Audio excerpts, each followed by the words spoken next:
I'll start again. Alright guys, it's Laid Back Reacts here again.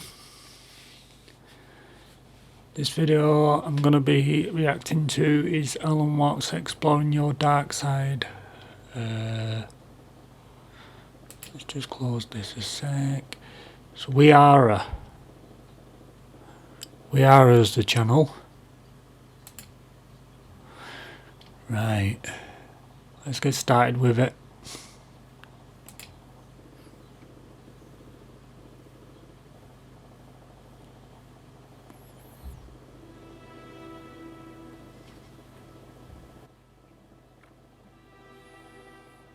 Everybody should do in their lifetime sometime two things. One is to consider death, to observe skulls and skeletons, and to wonder what it will be like to go to sleep and never wake up. Never. That is a very gloomy thing for contemplation, but it's like manure. Just as manure fertilizes the plants and so on, so the contemplation of death and the acceptance of death is very highly generative of creative life. You get wonderful things out of that. And the other thing to contemplate is to follow the possibility of the idea that you are totally selfish. That you don't have a good thing to be said for you at all. You are a complete, utter rascal. Now, when you go deeply into the nature of selfishness, what do you discover? You say, I love myself, I seek my own advantage. Now, what is the self that I love? What do I want? And that becomes an increasingly ever-deepening puzzle. Now, I've often referred to this when you say to somebody else, I love you.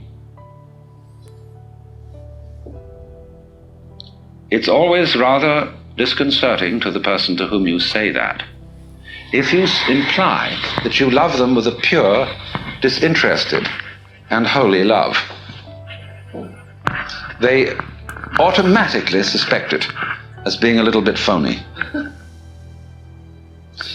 But if you say, I love you so much I could eat you, that's an expression, it's a way of saying to a person, you attract me so much that I can't help it. I'm absolutely bowled over by you, I'm gone. And people like that. Then they feel they're really being loved, that it's absolutely genuine. But now, I love you so much I could eat you. Now what the devil do I want? I certainly don't want to eat the girl in the sense of literally devouring her, because then she'd disappear.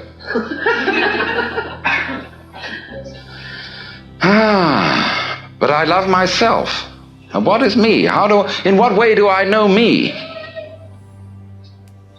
Well, it suddenly occurs to me that I know me only in terms of you.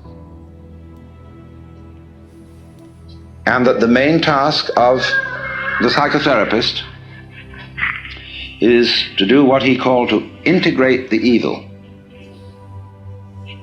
To, as it were, put the devil in us in its proper function. Because you see, it's always the devil, the unacknowledged one, the outcast, the scapegoat, the bastard, the bad guy, you see, the black sheep of the family. It's always from that point that generation comes.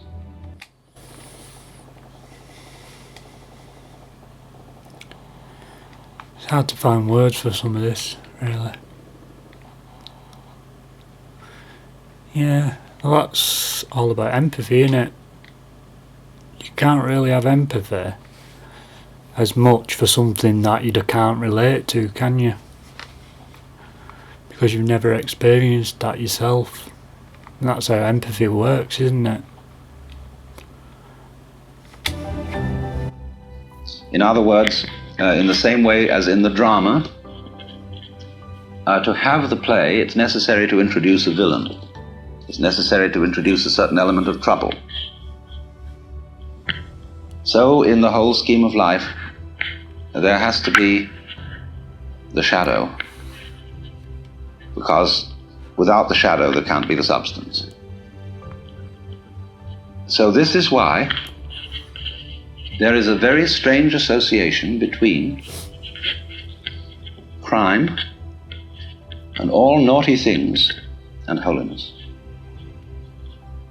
Well, you see, holiness is way beyond being good.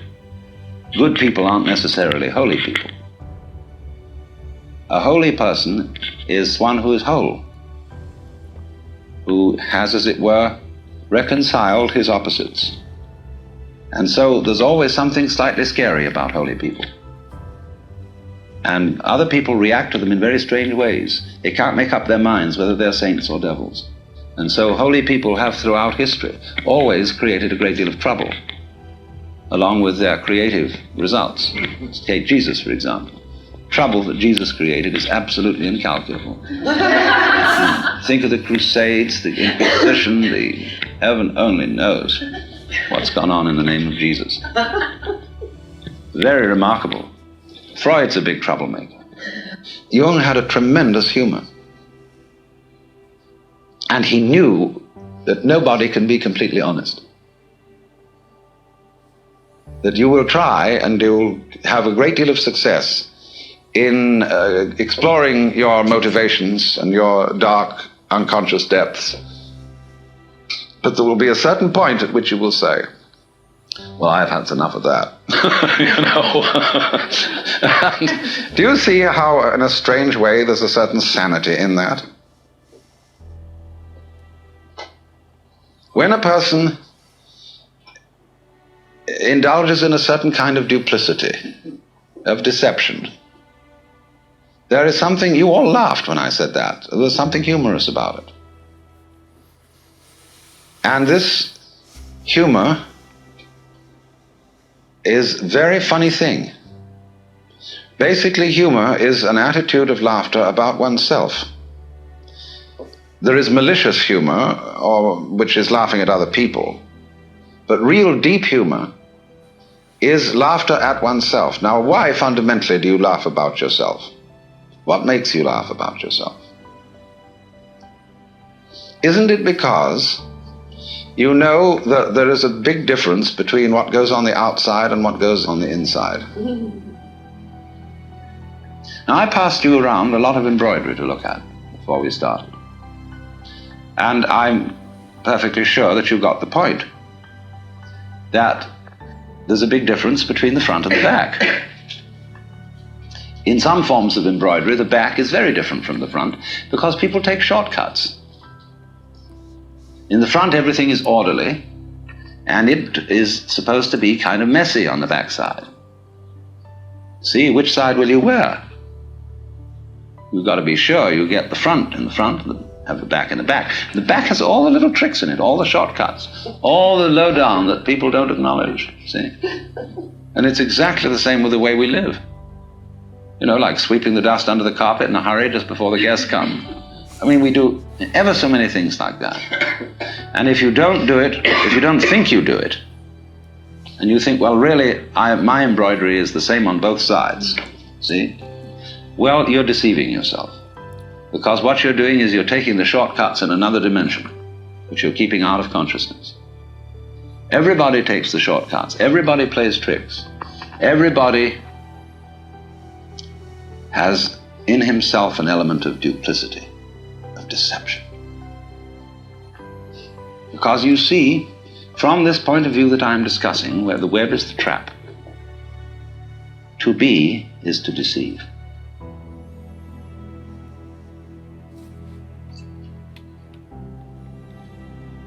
Think of camouflage, the chameleon who changes its color. Think of the butterfly pretending it has eyes. Think of the flower saying to the bee, like my honey? The bee says, wow. But then that means that the bee has to be, and it has to go on living, and all the trouble it takes to go around collecting honey and raising other bees and organizing itself and doing that dance which tells the other bees where there's more honey. There's all that stuff to do. But the flower was deceptive. Now, in the same way, I've often said life is a drama, and a drama is a deception. It's a big act. When you peel an onion and you don't really understand the nature of an onion, you might look for the pit in the center, like any ordinary fruit has. But the onion doesn't have a center. It's all skins. So when you get right down, there's nothing but a bunch of skins. You say, well, that was a kind of disappointing. Well, in rather the same way, you see, you find when you explore yourself and your motivations, and you go through and through and you try to find out that thing which is really genuine. So you explore the onion, and you go in and in and in, and then you find, well, it's all a deception. Now then the question arises, who's deceiving who? Who's fooling who? I'm fooling me? What is fooling? Fooling is playing like you're there when you're not. You know, getting somebody else to answer your name in the roll call. So, we're all, you see, this is the metaphysical basis of it. This is what the Hindus mean by Maya, the world illusion. The world is playing it's there when it isn't. And it's a trap. And it sucks you in. And you can't get out of it. And it's a thorough big trap too. But always, when you get an idea like this or a feeling like this, follow it to its extreme. Don't back out from it. If you find you're selfish, go to the extreme of what selfishness means. I thought you said depth then. People say they want this, that, and the other. They want this kind of car, they want this kind of dress, or so on, and this much money, and so on. It's always a good idea to think it right through. What it would involve to be in that situation, to have those desires fulfilled. Also, when you form a relationship to another person, think it through too. You see? How inconvenient could they be? However attractive. And romanticize it.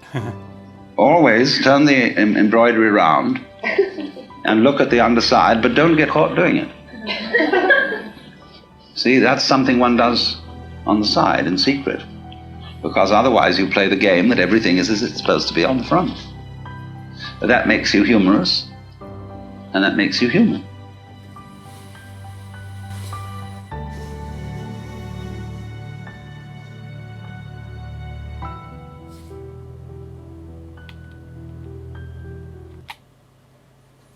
That was very good.